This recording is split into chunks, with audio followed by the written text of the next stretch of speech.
नमस्कार मेरे प्यारे बच्चों, आप सभी का दिल खोल कर स्वागत है आपके अपने प्यारे से YouTube चैनल दी ऑनलाइन कोचिंग में।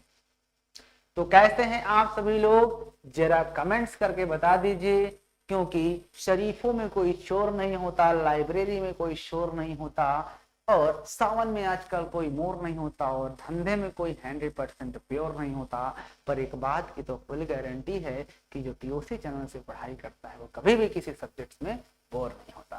सही बात है ना। और पढ़ाई के दीपक दिल में जला कर तो देखो, माँ बाप के सपनों को तुम सजा कर तो देखो। तुम्हें पढ़ाई से मोहब्बत न हो जाए तो कहना बस एक बार टीओसी चैनल से दिल लगा कर तो देखो। तो चलिए कमेंट्स वगैरह करके बता दीजिए आप सभी लोग कैसे हैं। और हम आज इस त्रिभुज जो चैप्टर चल रहा है इसको हम आगे बढ़ाते हैं, ठीक ना। लास्ट एक्सरसाइज है और लास्ट एक्सरसाइज के लास्ट के ही कुछ क्वेश्चन बचे हैं, उन क्वेश्चंस को करते हैं। कोशिश करेंगे कि इसी वीडियो में खत्म हो जाए, बाकी नहीं तो हम दूसरी वीडियो में कवर करेंगे। चलिए आते हैं, क्वेश्चन को करते हैं बेहतरीन तरीके से।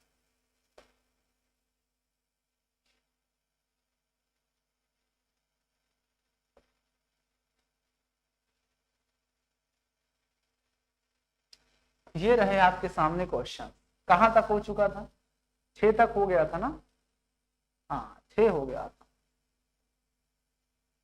7 से बताना है, 7 से बताना था ना। चलो आइए 7 बताना है ना, 7 भी हो गया था। कहां से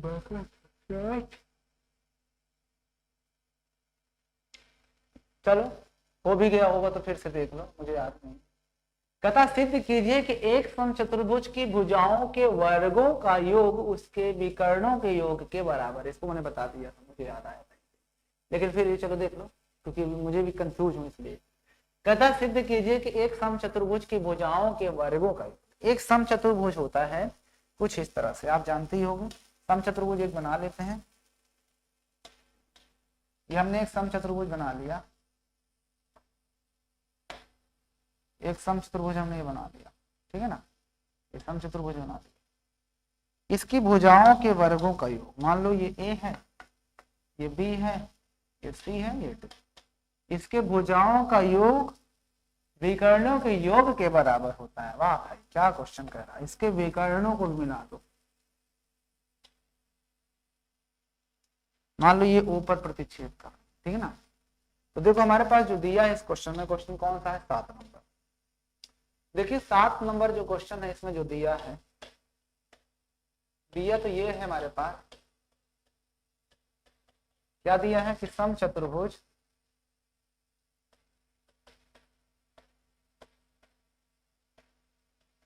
यहां पर आप देख सकते हो समचतुर्भुज ए बी सी डी दिया, जिसमें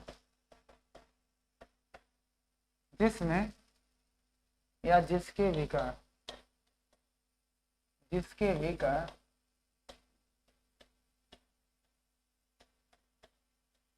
एक दूसरे को ओ पर काटते हैं या प्रतिच्छेद करते हैं। आप अपनी लैंग्वेज में लिख सकते हो, ठीक है। ये हमने लिख दिया। इसके बाद आप ध्यान से देखोगे तो कुछ चीजें मिलेंगी। यहाँ लिखेंगे सिद्ध करना है, सिद्ध करना है। क्या सिद्ध करना है भैया? आप देख सकते हो क्या सिद्ध करना है। उसने कहा था कि उसके भुजाओं के वर्गों का योग, यानी A B square plus B C square plus C D square plus D A square, ये क्या है? उसके विकर्णों यानी ए सी का स्क्वायर और बी सी बी डी के स्क्वायर के बराबर है। ये सिद्ध करना है, यही तो कहा था। चलिए सिद्ध कर देते हैं, कौन सा बहुत बड़ी बात है। देखिए सिद्ध में आपको एक बात याद रखना है कि जो समचतुर्भुज होता है उसके जो विकर्ण होते हैं, किसके? जो समचतुर्भुज होते हैं उसके जो विकर्ण होते हैं वो एक दूसरे को प्रतिच्छेद तो करते हैं, एक दूसरे को समुद्विभाजित तो करते हैं, लेकिन 90 डिग्री पे। यानी यहाँ पर जो एंगल बनता है वो बनता है 90 डिग्री का। यहाँ पर लिखेंगे समचतुर्भुज के विकर्ण, समचतुर्भुज के विकर्ण एक दूसरे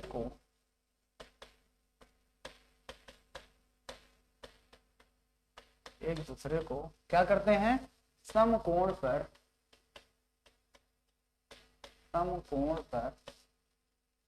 समविभाजित करते हैं, समकोण पर क्या करते हैं, समविभाजित करते हैं। इस बात को आपको क्या याद रखना है, याद रखना।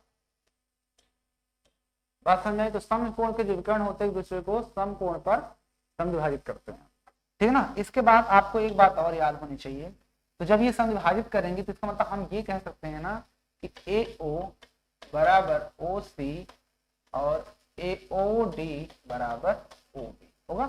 इक्वेशन नंबर फर्स्ट मान लो, क्योंकि जरूरत पड़ सकती है इसकी, क्योंकि ये बराबर ये बराबर ये, विकर्ण समविभाजित करते हैं। उसके बाद आप ध्यान से देखोगे तो इस त्रिभुज को मैं ले रहा हूं, इस त्रिभुज को। अब इस त्रिभुज को आप ध्यान से देखोगे तो आपको पता होना चाहिए कि यहाँ तो 90 डिग्री बनेगा, इसके सामने वाली भुजा AD हुई, तो AD के स्क्वायर क्या होगा, बाकी की दो भुजाओं के वर्ग के योग के बराबर होगा। तो त्रिभुज AOD में, या त्रिभुज नीचे वाला पहले ले लेते हैं, एक काम करते हैं पहले हम त्रिभुज नीचे वाला ले लेते हैं, यहाँ शुरू करते हैं ताकि हमें सबसे पहले AB साइड में ये त्रिभुज। तो त्रिभुज यहाँ पर लिखेंगे, त्रिभुज AOB में क्या हो जाएगा, AB का स्क्वायर बराबर AO का स्क्वायर प्लस OB का स्क्वायर, ठीक है ना। इक्वेशन इसको सेकंड मान लो। फिर आप दूसरा त्रिभुज लिख लो, कौन सा, उसके आगे वाला त्रिभुज BOC, इसी तरह BOC। अब अगर आप BOC देखोगे तो आप देखो ना BOC में, तो आपको BOC में भी कुछ दिखेगा, आप BOC देखोगे तो आपको ये वाला त्रिभुज देखो ध्यान से, इसी तरह BOC में भी देखो वो एंगल आपका जो बना हुआ है ये 90 डिग्री के सामने वाली भुजा जो BC है उसका स्क्वायर शेष दो भुजाओं के वर्गों के बराबर होगा, यानी OB square plus OC square. Equation number third. आगे वाला इसी तरह से COD देख लो, त्रिभुज COD में अगर आप COD देखोगे तो उसमें भी आप देखोगे तो CD के स्क्वायर क्या हो जाएगा, OC का स्क्वायर और प्लस OD का स्क्वायर। Equation number 4। आगे अगर आप बढ़ते हो तो आपको फिर से कुछ देखने को मिलेगा, कौन सा त्रिभुज, आगे वाला ये त्रिभुज AOD में, त्रिभुज AOD में भी आप देखोगे तो DA का स्क्वायर जो होगा वो भी बराबर होगा किसके, OD के स्क्वायर प्लस OA का स्क्वायर, OD के स्क्वायर प्लस OA का स्क्वायर। इक्वेशन नंबर 4, ठीक है ना। अब इसके बाद क्या करेंगे, समीकरण, इसके आगे का प्रोसेस मैं इधर कर रहा हूं। समीकरण 1 2 3 4 व 5 को जोड़ने पर, क्या करने पर, जोड़ने पर, चलो जोड़ दो। अगर हम इन्हें जोड़ रहे हैं तो क्या हो जाएगा, इधर वाला इधर, तो AB का स्क्वायर प्लस BC का स्क्वायर प्लस CA का स्क्वायर, AB BC, CA कहां से आ गया, AB square plus BC square plus CD square, क्या होगा, CD स्क्वायर प्लस आगे DA स्क्वायर, DA स्क्वायर, इधर भी ऐड कर दो AO square plus OB square plus आगे OB square plus OC square, फिर plus OC square plus OD square, फिर plus OD square plus OA square. मैंने सभी को ऐड कर दिया। अब आप ध्यान से देखोगे इधर आपको मिलेगा कि AB का स्क्वायर जो है और BC का स्क्वायर और प्लस CD का स्क्वायर प्लस DA का स्क्वायर, ये तो सिद्ध ही करना है। अब इधर AO मिलकर के 2AO का स्क्वायर, OB मिलकर के 2BO लिखता हूं ताकि 20 ना समझो, इसलिए मैं 2BO लिख दिया। इसी प्रकार से OC मिलकर के 2CO का स्क्वायर, ठीक है। यहां तक कोई दिक्कत, और एक और बच रहा है ओडी वाला, तो 2DO लिख दो इसको। मैं इसको ऐसे लिख रहा हूँ इसलिए क्योंकि 2O लिख दूंगा तो आप समझोगे 20, इसलिए मैंने पलट के लिख दिया। अब यहां से आप देखो ध्यान से, तो AB का स्क्वायर प्लस BC का स्क्वायर प्लस CD का स्क्वायर प्लस DA का स्क्वायर बराबर AO और OC। AO बराबर OC है ना, आप इसको ध्यान से देखोगे तो AO बराबर OC, तो AO को मैं रहने देता हूं, कोई बात नहीं, 2AO रहने दो, 2AO स्क्वायर, और इसको भी OC वाला या CO यही चीज होगा, और OB को रहने देता हूं BO। अब CO को देखो, AO बराबर CO है तो मैं CO की जगह पर क्या रख सकता हूं, AO का स्क्वायर, इसको भी मैं इसी प्रकार से 2BO लिख दूं, कोई दिक्कत क्या। अब देखो ये 2AO मिलकर कितने हो जाएंगे, 4AO का स्क्वायर प्लस 4O या BO का स्क्वायर, 4BO का स्क्वायर, क्योंकि 2BO स्क्वायर यहाँ पर, 2BO स्क्वायर यहाँ पर, तो 4BO स्क्वायर। ठीक है ना। अब ध्यान से देखो, समझो आगे, दिख रहा है इतना छोटा छोटा, दिख तो रहा है, बहुत तगड़ा, बहुत जबरदस्त दिख रहा है। इधर आपका क्या था, ये AB का स्क्वायर प्लस BC का स्क्वायर प्लस CD का स्क्वायर प्लस DA का स्क्वायर, है ना। अब आप इन दोनों में से 4 कॉमन ले लो, मैं इधर ही कर देता हूं, 4 कॉमन ले लो तो क्या बचेगा, AO का स्क्वायर प्लस BO का स्क्वायर। अब देखो AB का स्क्वायर प्लस BC का square plus CD square plus DA square, इन दोनों देखो 4 तो है ही, आप इसको AO क्या लिख सकते हो, AO जो है पूरे AC का आधा है, तो AC का आधा है आपका AO और पावर 2 पहले से थी। उसी तरह से जो BO है, BO वो BD का आधा है, तो BD रख दो बट आधा और पावर 2 ऐसे मैंने देखो लगा दिया। अब आप ध्यान से देखोगे तो इसी चीज को मैं आगे कर देता हूँ, 4 और ब्रैकेट में आपका हो जाएगा ये AC स्क्वायर बटा 4 प्लस BD स्क्वायर बटा 4। अब एक काम करो, 4 कॉमन ले लो, इधर आपका आ जाएगा AB का स्क्वायर प्लस BC का स्क्वायर प्लस CD का स्क्वायर प्लस DA का स्क्वायर बराबर, ये देखो 4 कॉमन आ जाएगा 1/4, तो 4 गुना 1/4 बाहर आ गया, बचा क्या अंदर, AC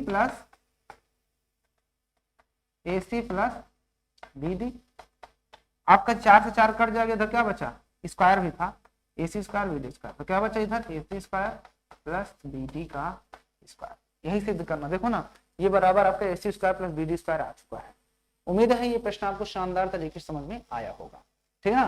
तो आप इसे नोट डाउन कर लो, बाकी चलते हैं हम लोग नेक्स्ट वीडियो पे, नेक्स्ट क्वेश्चन पे। आइए क्वेश्चन नंबर 8 पे चलते हैं। कहता है एक आकृति आपको दिख रही है, ठीक है, ABC के अभ्यंतर स्थित कोई बिंदु O है तथा OD लंब BC है, OD लंब BC, OD जो है BC पर लंब है, OF AB पर लंब है, ठीक है। तो दर्शाइए, फिगर बनाना पड़ेगा पहले, ये फिगर इसको बना लेते हैं ऐसे, फिर थोड़ा टेढ़ा करके मिला दो। एक लाइन यहां से आई है ऐसे थोड़ा टेढ़ा टेढ़ा, इसको भी टेढ़ा करा है ऐसे, इसको यहां से मिला दिया, ये मिला दिया, ठीक। उसके बाद एक कोई पॉइंट है बीच में, उस पॉइंट से सबके लंब से मिला दिया, यानी इसके बाद यहाँ पर किसी पॉइंट है कोई, यहाँ पे लंब ऐसे, इस पर भी लंब और यहाँ पर भी लंब। इस पॉइंट का नाम इसने दे दिया है O, ये सभी पर लंब है, ठीक है ना। लंब जब हो तो दोनों तरफ 90 डिग्री होता है। ABC DEF, ABC DEF, ABC DEF, ये चीज दिया है, ठीक है। तो दिया क्या है, कुछ नहीं दिया, दिया है जो लिख दो, दिया है त्रिभुज ABC तथा जो OD है, OD वो किस पर लंब है, BC पे, और जो OE है वो किस पर लंब है, AC पे, तथा आप देख सकते हो जो OF है वो किस पर लंब है, AB पे, ठीक है ना। अब इसके बाद हमें सिद्ध करना है।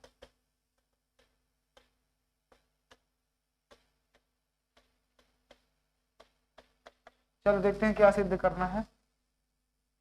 पहले पार्ट में सिद्ध करना O A square plus O B square, O A square plus O B square plus O C square भी होगा इसका मतलब।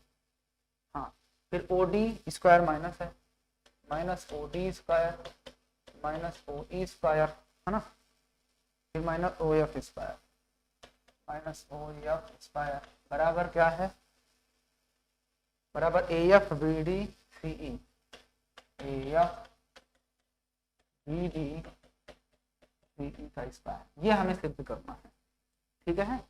चलो सिद्ध करता हूं भैया। देखो सिद्ध, पहला पार्ट में पहले सिद्ध करना हूं। मुझे चाहिए ए, क्या चाहिए मुझे, ओ ए, तो ओ ए तो मिलाया नहीं है, चलो पहले ओ ए को मिला दो, ओ बी चाहिए और ओ बी चाहिए, फिर ओ सी भी चाहिए, मिला दो सबको, ठीक है ना। अब देखो हमें चाहिए ओ ए, तो ओ ए किस त्रिभुज में आ रहा है, ये वाला ओ ए है। ये आगे चल रहा है ओ बी भी चाहिए, ये लो ओ बी भी चाहिए, फिर ओ बी के बाद ओ सी चाहिए, ओ सी भी चाहिए, यानी ये वाला पॉइंट हो गया, ठीक। फिर आगे ओ ई चाहिए, तो ओ ई का मतलब ये हो गया, तो मतलब ये आपका एक त्रिभुज बन गया, इसकी जरूरत पड़ेगी। फिर ओ ई के बाद ओ एफ चाहिए, ओ एफ मतलब ये बन गया, तो ये वाला भी त्रिभुज चाहिए, ठीक है। फिर ओ एफ के बाद ओ ई चाहिए, ओ ई तो हो गया। सीई वगैरह में कुछ जरूरत नहीं पड़ेगी, सीई है, सी यहाँ पर सी की जरूरत पड़ेगी, तो सी को मिला दो। ये तीन त्रिभुज आपको देखना है, तीन त्रिभुज से अपना काम हो जाएगा। तो सबसे पहले लिखेंगे त्रिभुज, इधर वाला त्रिभुज ओ एफ बी में, ओ एफ बी में। अब ओ एफ बी में आप देख सकते हो सीधा सीधा पाइथागोरस प्रमेय लगा सकते हो, क्योंकि ये 90 डिग्री है, तो 90 डिग्री के सामने वाली भुजा जो ओ बी है उसका स्क्वायर।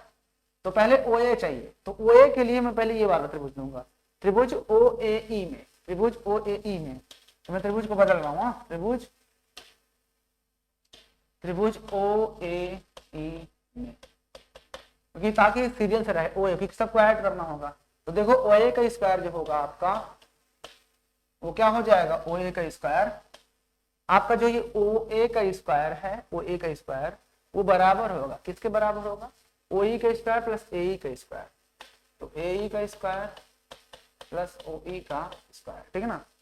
इसे तो अगला त्रिभुज ले लो, त्रिभुज अगला ये वाला ओ बी एफ में, ओ बी एफ में, इसमें भी आप देख सकते हो, आप यहाँ लिख सकते हो पाइथागोरस प्रमेय से, ठीक है ना, ताकि टीचर नंबर ना काटे। तो क्या होगा, ओ बी का स्क्वायर, इसमें भी आप देखो, इसके सामने भुजा 90 डिग्री, ओ बी का स्क्वायर क्या होगा, ओ एफ और प्लस ओ एफ का स्क्वायर प्लस एफ भी लिख रहा है ना, उसमें चाहिए ही नहीं, हट जाए कहीं ना कहीं, बी एफ का स्क्वायर, ठीक है। दो क्वेश्चन हो गए। अब इसके बाद देखिए,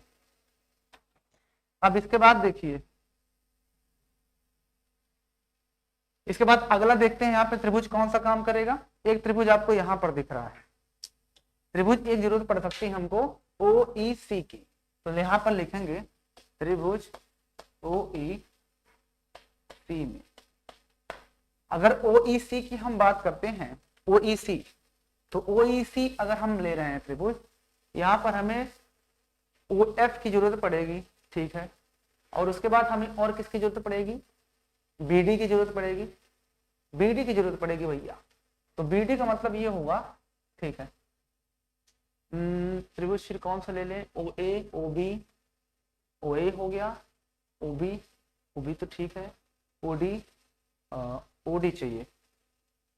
ओ डी के लिए हमें त्रिभुज, इधर देखिए ये वाला त्रिभुज नहीं लेंगे, त्रिभुज हमें लेना पड़ेगा ये वाला त्रिभुज, इस त्रिभुज को ले लेंगे अगली बार।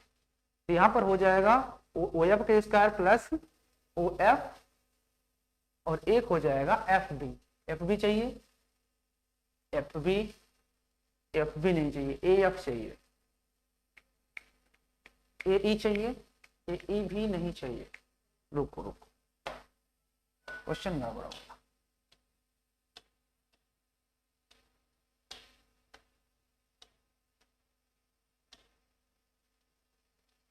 हमें त्रिभुज लेना पड़ेगा एक ये वाला, एक ये वाला और एक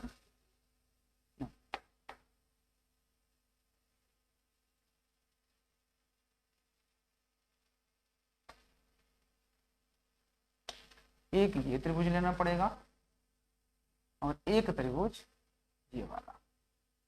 इन तीनों त्रिभुज को हमें लेना पड़ेगा।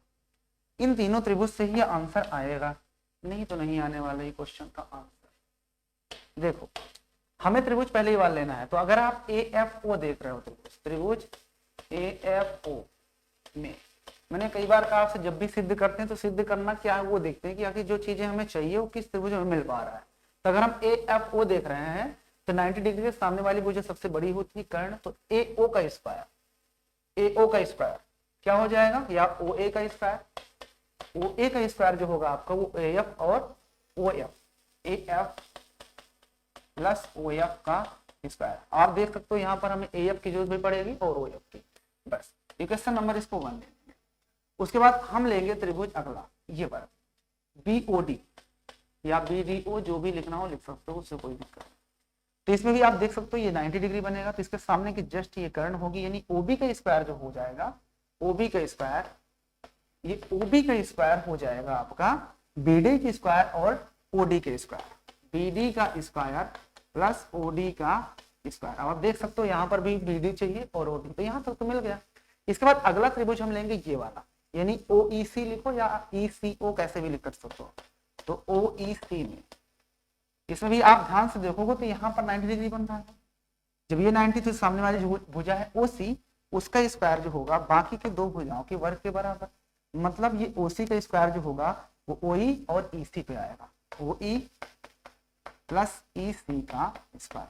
ठीक है, अब देखो यही सारा कुछ चाहिए। अब हमको देखो यहाँ पे सी ई चाहिए, तो मैं इसको पलट के लिख देता हूँ, क्या दिक्कत है, सी ई लिख देता हूँ, सी ई का स्क्वायर। ठीक है ना, इक्वेशन 1 ये 2 हो गया आपका, इक्वेशन 3। अब मैं तीनों को ऐड कर दूंगा, क्योंकि आप ध्यान से देखोगे यहाँ पे तो ओ ए ओ बी ओ सी हमारे यहाँ पे ऐड करके लिखा है, तो हमें इन तीनों को ऐड ही करना पड़ेगा। अगर हम इन्हें ऐड नहीं करेंगे तो आंसर नहीं आएगा। तो चलिए इसको हम ऐड कर लेते हैं। ध्यान से देखना कैसे ऐड करेंगे। यहाँ पर मैं नीचे कर देता हूँ, यहाँ पर समीकरण 1 2 व 3 को जोड़ने पर चलो जोड़ देते हैं। चलो इधर जोड़ते हैं, क्या हो जाएगा, O A square plus O B square plus O C square equal to, इधर आप देख सकते हो ए एफ है तो ए एफ का स्क्वायर प्लस ओ एफ है तो ओ एफ का स्क्वायर, फिर इसके बाद आप देख सकते हो बी डी है तो बी डी का स्क्वायर लिख देते हैं, प्लस आप देख सकते हो ओडी है तो हम ओडी का भी स्क्वायर लिख देंगे, और उसके बाद आप नीचे आते हैं तो ओई भी है तो ओई का स्क्वायर और लास्ट में सीई का स्क्वायर। अब जो सिद्ध करना है उस पर एक नजर मारते हैं। हमें सिद्ध में देखना है ध्यान से, जरूरत क्या है इधर, आप यहाँ पे ध्यान से देखोगे, मैं इसको छोटा कर लेता हूँ, ओ ए ओ बी ओ सी तो चाहिए, साथ में ओ डी भी इधर ही है, तो ले आओ इधर, तो ओ ए का स्क्वायर प्लस ओ बी का स्क्वायर प्लस ओ सी का स्क्वायर, ओडी इधर चाहिए, ओडी इधर प्लस में इधर आएगा तो माइनस का ओडी स्क्वायर हो जाएगा। उसके बाद हमें ओई चाहिए तो ओई इधर माइनस प्लस में इधर आएगा तो माइनस में, तो माइनस का ओई स्क्वायर भी हो जाएगा। उसके बाद ओ एफ को भी इधर ही चाहिए, तो ओ एफ आप देख सकते हो यहाँ पर, तो ओ एफ को इधर लाओ तो माइनस का ओ एफ का स्क्वायर हो जाएगा। ठीक है, इधर क्या बचा, अब देख सकते हो ए एफ बच रहा है तो ए एफ लिख देते हैं, और क्या बचा, ये सी ई नहीं, सी से पहले एक और बचा बी डी, हाँ बी डी को भी लिख देते हैं, और एक बच रहा है लास्ट में सीई का स्क्वायर। ये हो गया हमारा इस प्रश्न का आंसर, यही हमें इस प्रश्न में सिद्ध करना था। अब आप लोग इस क्वेश्चन को देखो, कहाँ पर नहीं समझा आप लोग कमेंट्स कर दीजिएगा, ठीक है ना। तो चलिए इसी का सेकंड पार्ट पे चलते हैं। सेकंड पार्ट में क्या प्रूव करना है उसको भी जरा देख लेते हैं। सेकंड पार्ट तो बहुत आसान है, वो तो आप लोग कर सकते हो। चलिए देखिए सेकंड पार्ट,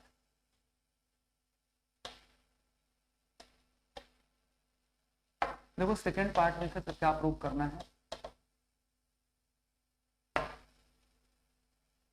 एएफ और उसके बाद बीडी का स्क्वायर, एएफ का स्क्वायर प्लस BD का स्क्वायर और साथ में CE का स्क्वायर,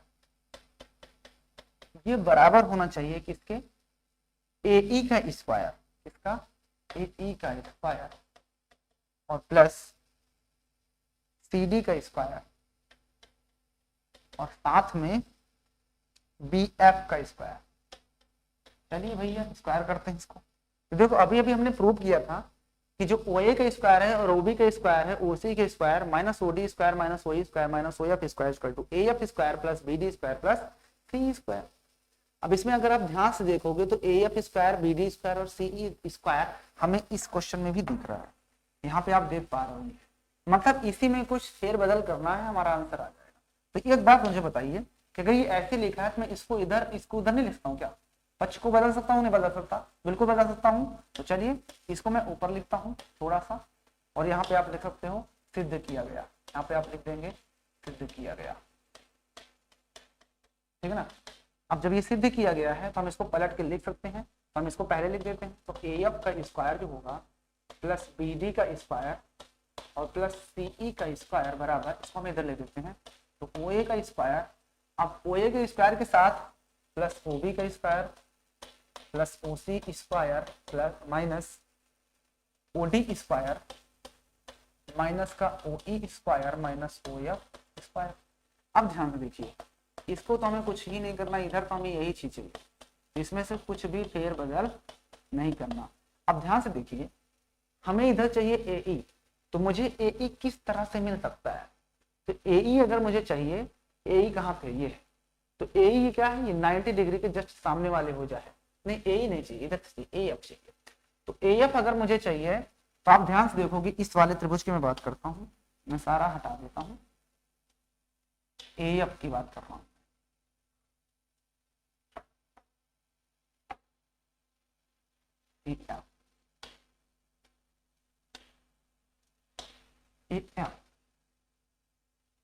इस त्रिभुज में आपको AF दिख रहा है, और उसके बाद आपको यह भी पता है कि जो AF है उसके जस्ट सामने वाली भुजा क्या है, 90 डिग्री। तो अगर इस एंगल के सामने वाली भुजा 90 डिग्री है तो जाहिर सी बात है ये जो स्क्वायर होगा AF का, वो बड़ी वाली भुजा से छोटी भुजा घटा देंगे, मतलब जो AF आएगा, अगर मैं OA वाली भुजा से मैं OF को घटा देता हूँ, तो आप ध्यान से देखोगे यहाँ पर आपको OA मिला था और यहाँ पर ये OF ही है, OF के इसका घटा देंगे, तो मैं इसको एक ब्रैकेट में कर देता हूँ, फिर प्लस आगे चलिए, हमें चाहिए BD।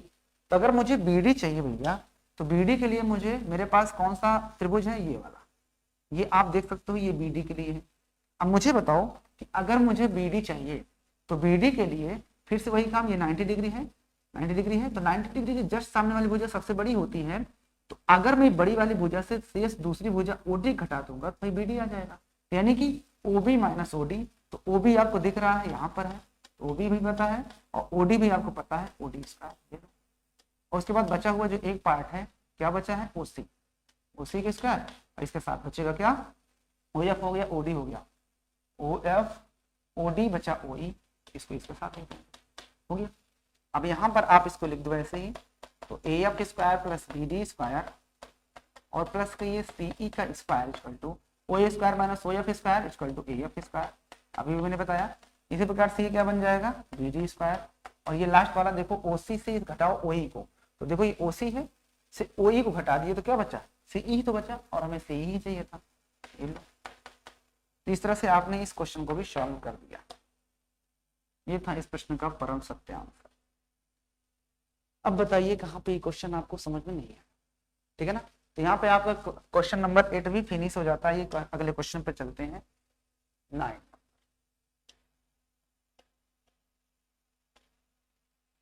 चलिए 9 नंबर क्वेश्चन पे आते हैं भैया। 9 नंबर क्वेश्चन कहता है कि 10 मीटर लंबी एक सीढ़ी है, सीढ़ी जो है वो कितने मीटर लंबी है, 10 मीटर। एक सीढ़ी एक दीवार से टिकाने पर भूमि से 8 मीटर की ऊंचाई पर स्थित एक खिड़की तक पहुंचती है, तो दीवार के आधार से सीढ़ी के निचले सिरे की दूरी ज्ञात करो। भैया उसने ये कहा कि एक सीढ़ी है और उसको दीवार से टिकाया गया है, तो दीवार तो सीधी ही होती है ना, टेढ़ी भी होती है, सीधी होती है, और उस पर क्या है, एक खिड़की है। तो मान लेते हैं कि यहाँ पर कहीं खिड़की होगी, मान लो यहाँ पर खिड़की है कहीं ना कहीं, ठीक है ना। तो ये हो गया इसका आधार, और उससे क्या किया, एक सीढ़ी को सटाया गया है। तो अगर हम सीढ़ी को लगाते हैं तो सीढ़ी तो हमेशा सीधी तो लगा नहीं सकते हैं। 10 मीटर लंबी सीढ़ी है, यानी सीढ़ी जो है वो कितने मीटर लंबी है, 10 मीटर सीढ़ी लंबी है। 8 मीटर ऊंचाई पर स्थित एक खिड़की, यानी कि ये जो खिड़की है यहाँ से आधार से यहाँ तक की दूरी कितनी है, 8 मीटर दिया है। तो कहता है दीवार के आधार से सीढ़ी के निचले सिरे की दूरी ज्ञात करो। यानी दीवार के आधार से ये आधार हो गया, सीढ़ी का निचला सिरा ये हो गया, इसके बीच की दूरी ये हो गई। मतलब हमको ये दूरी निकालना है। इसको कुछ भी मान सकते हो, एक्स वाई जेड ABCD कुछ भी। तो चलिए इसको हम बनाते हैं इधर क्वेश्चन। तो आपने सीधा सीधा देखा यहाँ पर क्या बन रहा है, एक बन रहा है यहाँ पर समकोण त्रिभुज। चलिए इसको हम मान लेते हैं A, इसको मान लेते हैं B, इसको मान लेते हैं C, ठीक है ना। तो आप यहाँ पर ध्यान से देखोगे तो ये आपकी सीढ़ी है, लिख देता हूँ सीढ़ी, जो कि कितने मीटर थी, 10 मीटर, है ना। और इसके बाद जो ये खिड़की लगी है इसके बीच की दूरी कितनी है, दीवार, तो जो दीवार है वो है 8 मीटर, ठीक है ना। और दीवार के आधार से हमको सीढ़ी के आधार के बीच की दूरी मतलब BC को फाइंड आउट करना है। बस हो गया, क्वेश्चन खत्म है। यहाँ पर लिखेंगे आप त्रिभुज ABC। आप ध्यान से देखोगे यहाँ पे पाइथागोरस प्रमेय लगा सकते हो। यहाँ पे पाइथागोरस प्रमेय से आप पाइथागोरस प्रमेय तो जानते ही हैं क्या होती है, कि जो पाइथागोरस प्रमेय में सबसे बड़ी भुजा, समकोण त्रिभुज की सबसे बड़ी भुजा का स्क्वायर, यानी सबसे बड़ी भुजा कौन सी, AC, वो शेष दो भुजाओं के स्क्वायर के योग के बराबर होती है। ये लो AC दिया है आपके पास 10, तो 10 का स्क्वायर कर देते हैं। BC आपके पास कितना दिया हुआ है, आपके पास BC कितना दिया हुआ है, तो आप देख सकते हो BC नहीं दिया हुआ है, BC हमें निकालना है। तो चलिए, लेकिन आपके पास AB जरूर दिया हुआ है 8, तो 8 का स्क्वायर कर देते हैं। 10 का स्क्वायर सभी को पता है, और उसके बाद 8 का स्क्वायर भी सबको पता है, 64 होता है। 64 इधर ले आओ, तो आपके पास 64 100 - 64 इक्वल टू हो गया आपके पास BC। 100 में से घटा दिए 64 को, तो बचेगा 36, आ गया BC का स्क्वायर। तो यहाँ से आप 36 का रूट निकाल लोगे, स्क्वायर रूट, तो बचेगा इधर आपके पास BC। तो यहाँ से आप ध्यान से देखोगे, तो इसका रूट निकालोगे तो 6 आएगा। अब कुछ लोग कहेंगे प्लस माइनस दोनों हो सकता है, तो भैया अगर दूरी निकाल रहे हो तो ऋणात्मक कैसे ले लोगे, इसलिए आपके पास BC जो हो जाएगा वो कितना हो जाएगा, 6। अब मीटर में था तो जाहिर सी बात है, तो मीटर में आएगा आंसर। ये हो जाएगा इस प्रश्न का परम सत्य आंसर। ठीक है, चलिए अगला क्वेश्चन पढ़ते हैं। अगले क्वेश्चन को करने का अभ्यास करते हैं। क्वेश्चन नंबर 10 कहता 10 मीटर ऊंचा एक ऊर्ध्वाधर खंभा है, जिसके ऊपरी सिरे से एक तार का एक सिरा जुड़ा हुआ है। ठीक है, तार का दूसरा सिरा एक खूंटे से बंधा हुआ है। तो कहता है खंबे के आधार से खूंटे की कितनी दूरी है, कितनी दूरी पर गाड़ा जाए ताकि तार तना रहे, जबकि तार की लंबाई जो है वो कितनी हो, 24 मीटर होनी चाहिए। कहता है कितने मीटर है, 18 मीटर ऊंचा कोई ऊर्ध्वाधर खंबा है। तो चलिए 10 नंबर का हम पहले फिगर बना लेते हैं। उसने ये कहा है क्वेश्चन में कि एक 18 मीटर का कोई ऊंचा ऊर्ध्वाधर खंबा है। ये लो 18 मीटर का थोड़ा सा बड़ा बना देते हैं। ये हो गया 18 मीटर ऊंचा खंबा, मान लीजिए ए है, बी है, ठीक है। फिर आगे कह रहा है कि उसके ऊपरी सिरे से तार का एक सिरा जोड़ दिया गया है, और वो तार का जो दूसरा सिरा है वो खूंटे से जुड़ा हुआ है, जो कि खंबे के आधार से खूंटे के बीच की कितनी दूरी हो गाड़ा जाए। मतलब ये हुआ कि जो तार है उसका एक सिरा यहाँ से बांधा गया है, और दूसरा सिरा उस जो हमारा खंबा उससे कितनी दूरी पर हम गाड़े, ये लो कि उसके वो तार जो है एकदम से तना रहे। मतलब ये तार जो होता है एकदम तना रहना चाहिए। ये लो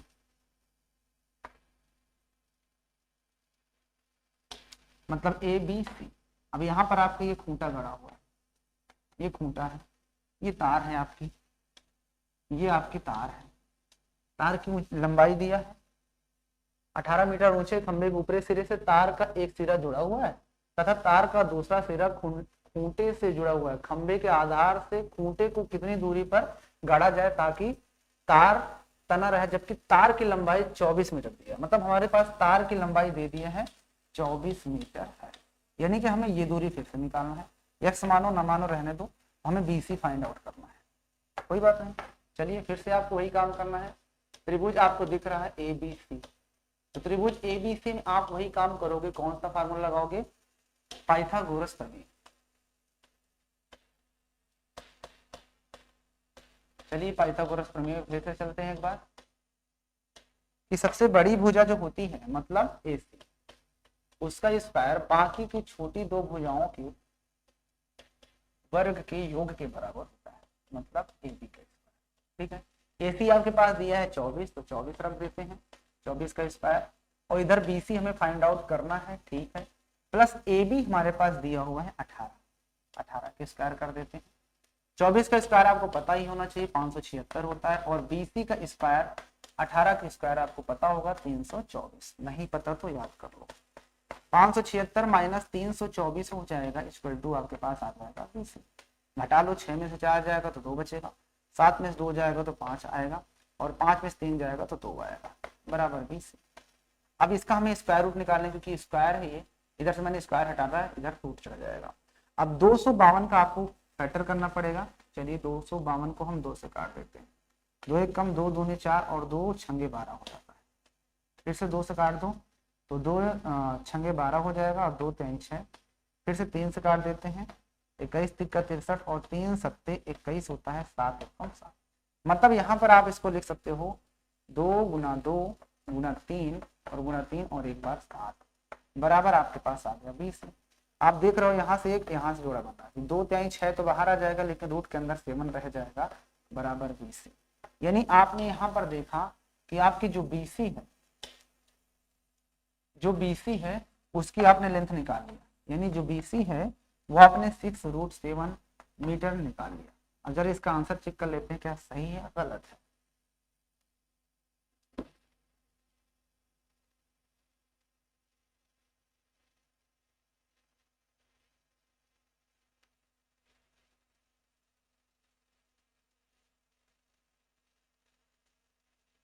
आंसर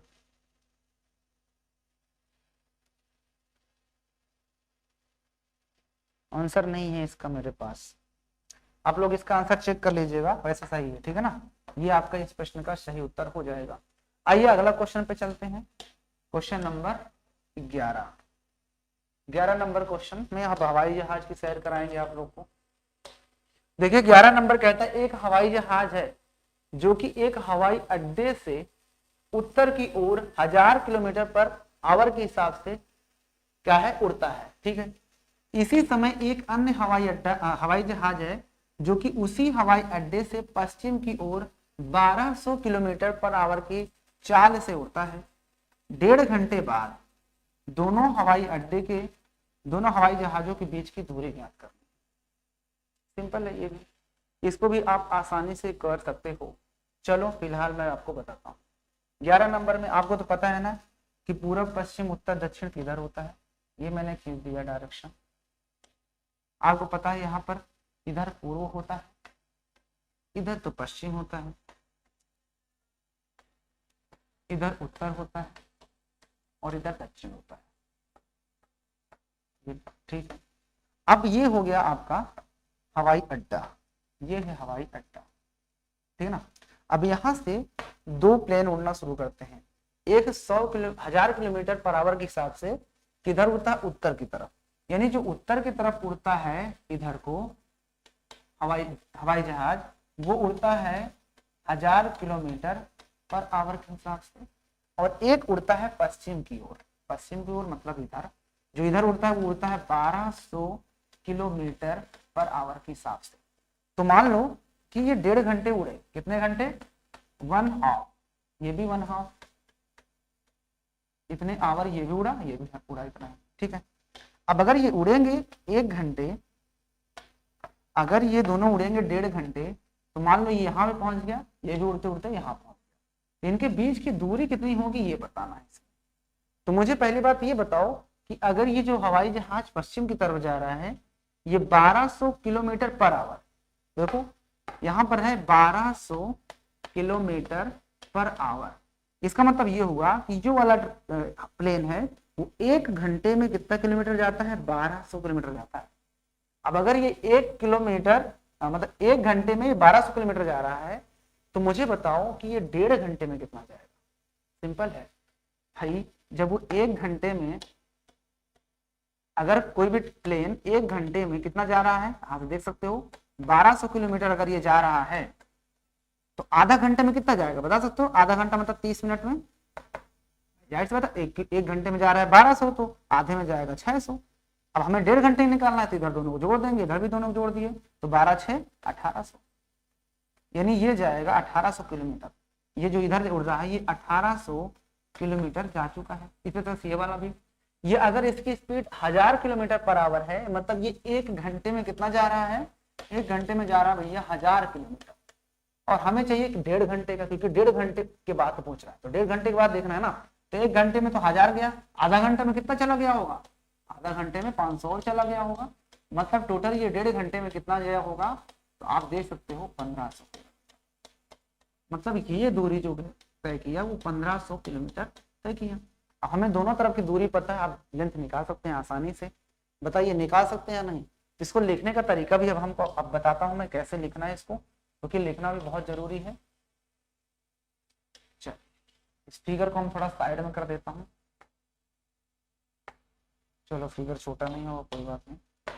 चलिए यहाँ पर हम डालते हैं, सारा कुछ हमने फिगर में दिखा दिए, आप भी ऐसे दिखा सकते हो, गलत नहीं है। तो हम यहाँ पर लिखेंगे उत्तर की ओर, उत्तर की ओर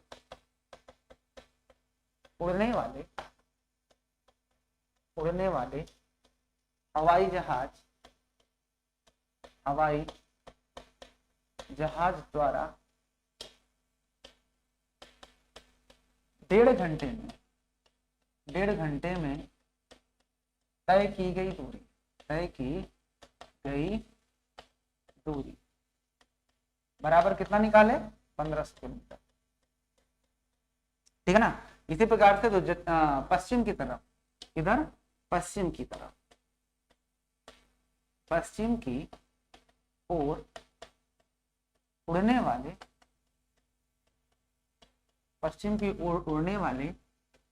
हवाई जहाज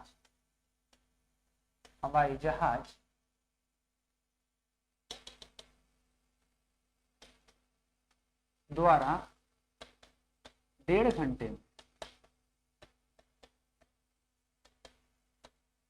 तय की गई दूरी बराबर 1800 किलोमीटर। अच्छा, मैंने जो यहाँ पे डायरेक्ट लिख दिया है, आप इसको निकाल भी सकते हो, वैसे भी कॉमन सेंस की बात है, आप ऐसे भी लिख दोगे, गलत नहीं है। अगर आप निकालना भी चाहते हो तो बिल्कुल आसानी से निकल आएगा, मैंने अभी बताया बिल्कुल। ठीक है ना। ओके, अब इन दोनों के बीच की दूरी तो हमने निकाल लिया। अब हमें चाहिए क्या, मान लेते हैं इधर ए मान लो, इस पॉइंट को, इसको मान लो, ठीक है ना। हमें ए बी के बीच की दूरी निकालना है, तो लिखेंगे दोनों जहाजों के बीच की दूरी, दोनों जहाजों के बीच की दूरी बराबर क्या है, आप देख सकते हो ए बी है ना। और ए बी का स्क्वायर हमें निकालना पड़ेगा, है ना। या आप ये भी नहीं लिखना चाहते हो तो कोई बात नहीं, चलो इसको भी हटा दो। आप त्रिभुज देख सकते हो, हमारे पास त्रिभुज कौन सा है, त्रिभुज ओ ए बी में, त्रिभुज ओ ए बी में किससे, पाइथागोरस प्रमेय से। क्या लगाएंगे यहाँ पर भी, पाइथागोरस प्रमेय से। तो आप देख सकते हो यहाँ पे पाइथागोरस प्रमेय कौन से लगेगी, आप देख सकते हो यहाँ पर 90 डिग्री है, 90 के सामने वाले भुजा ए बी है, तो आपका जो ए बी होगी वो उसका स्क्वायर क्या हो जाएगा, बाकी की भुजाएं, यानी कि ओ बी ओ ए का स्क्वायर प्लस ओ बी का स्क्वायर, राइट। अब आप देखो ओ ए कितना है, ओ ए आपके पास आया था 1200 किलोमीटर, तो चलिए 1200 किलोमीटर प्लस ये 1800 किलोमीटर, उल्टा लिख दिया क्या, 1500 किलोमीटर है। एक है 1200 किलोमीटर और एक है 1500 किलोमीटर, 1500 नहीं, 1500 किलोमीटर और 1800 किलोमीटर। एक तो हो गया ओ ए वाली स्पीड कितनी हो गई, 1800 हो गया ये, और ये हो गया आपके पास 1500। जोड़ दीजिए, 0 0 8 5 13 होता है, एक एक 2 1 3 होता है। ठीक है, तो यहां से आपने निकाल लिए ए बी का स्क्वायर और यहां से भी आ गया ए बी का स्क्वायर। हमें तो ए बी चाहिए ना, ए बी का मतलब कि आपको √3300 ये करना पड़ेगा।